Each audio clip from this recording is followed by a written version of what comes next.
Annihilation of Caste by Dr.B.R.Ambedkar, Part 4. Having stated the facts, let me now state the case for social reform. In doing this, I will follow Mr. Banerjee as nearly as I can and ask the political minded Hindus.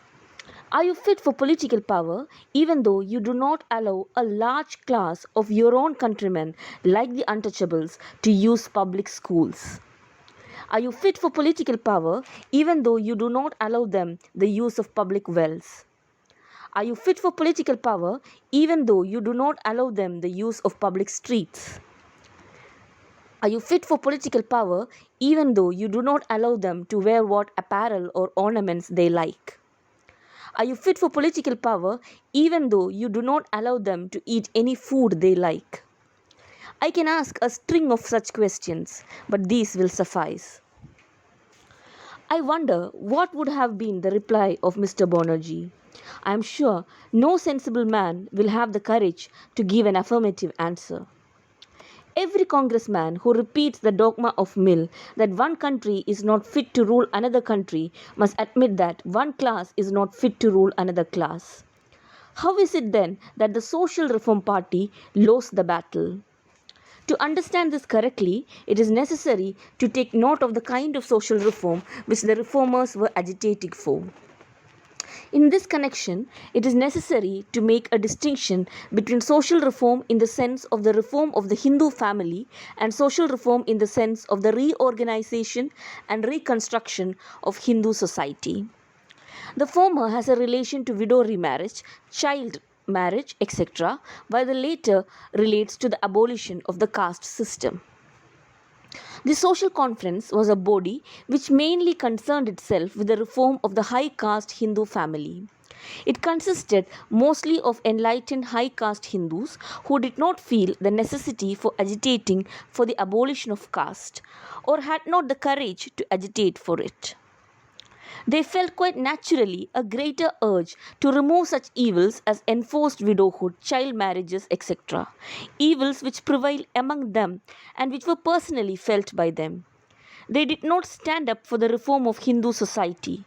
The battle that was fought centered around the question of the reform of the family. It did not relate to social reform in the sense of the breakup of the caste system. It was never put in issue by the reformers. That is the reason why the Social Reform Party lost. I am aware that this argument cannot alter the fact that political reform did in fact gain precedence over social reform. But the argument has this much value, if not more. It explains why social reformers lost the battle.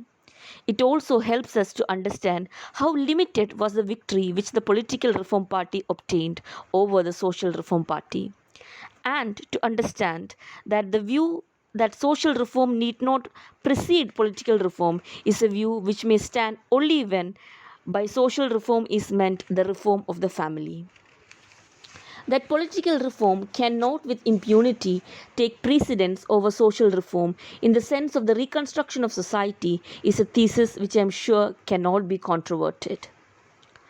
That the makers of political constitution must take account of social forces is a fact which is recognized by no less a person than Ferdinand Lassalle, the friend and co-worker of Karl Marx. In addressing a Prussian audience in 1862, Lassalle said, "The constitutional questions are in the first instance not questions of right but questions of might. The actual constitution of a country has its existence only in the actual condition of force which exists in the country. Hence, political constitutions have value and permanence only when they accurately express those conditions of forces which exist in practice within a society." But it is not necessary to go to Prussia. There is evidence at home. What is the significance of the communal award with its allocation of political power in defined proportions to diverse classes and communities?